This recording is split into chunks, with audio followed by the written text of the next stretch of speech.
క్రైస్తలో ఈరోజు దేవుని యొక్క వాగ్దానము యోహాను రాసిన సువార్త 8వ అధ్యాయం 29వ వచనం. ఆయన నన్ను ఒంటరిగా విడిచిపెట్టలేదని చెప్పాను. దేవుడి వాక్యం దించును గాక. ఆమేన్.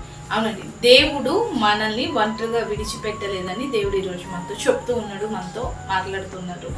ఎందుకు దేవుడు మనతో మాట్లాడుతున్నాడు? ఒంటరిగా విడిచిపెట్టట్లేదని ఎందుకు చెప్తూ ఉన్నాడు అనంటే, నేను మనము చాలా సార్లు కొన్ని ప్రతికూల పరిస్థితి గుండా వెళ్తున్నప్పుడు, కొన్ని శోధనలు గుండా వెళ్తున్నప్పుడు అనుకుంటుండొచ్చు.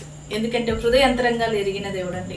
మనుషులు పైరూపాలు చూస్తారు, కానీ దేవుడు హృదయ అంతరంగాలు ఎరిగిన దేవుడు. నీ హృదయంలో ఉన్న బాధ, నీ హృదయంలో ఉన్న దుఃఖం, నీ హృదయంలో వేదన, నీ హృదయంలో ఒంటరి స్థితిని దేవుడు ఎరిగిన దేవుడు. నేను ఒంటరి దానను, ఒంటరి వాడను, నాకు తోడుగా ఎవరు లేరని ఎవరైతే కృంగిపోతున్నారో ప్రతి ఒక్కరితో దేవుడు చెప్తున్నాడు.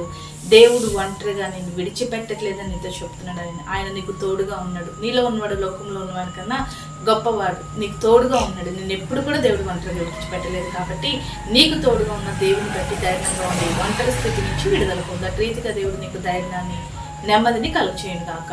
ఆమేన్. ప్రార్థన చేసుకుందామండి. సకల ఆశీర్వాదాల కారణభూతరమైన మా ప్రియపరులకు తండ్రి యొక్క ప్రార్థనలు ఇస్తున్న ప్రతి బిడ్డని జ్ఞాపకం చేసుకో. ఒంటరిని కృంగిపోతున్న ప్రతి పరిస్థితి నుంచి వారికి విడుదల ఇచ్చి, ధైర్యాన్ని ఇచ్చి, నెమ్మది ఇచ్చేయమని యేసు నామములో ప్రార్థిస్తున్నాం తండ్రి. ఆమేన్.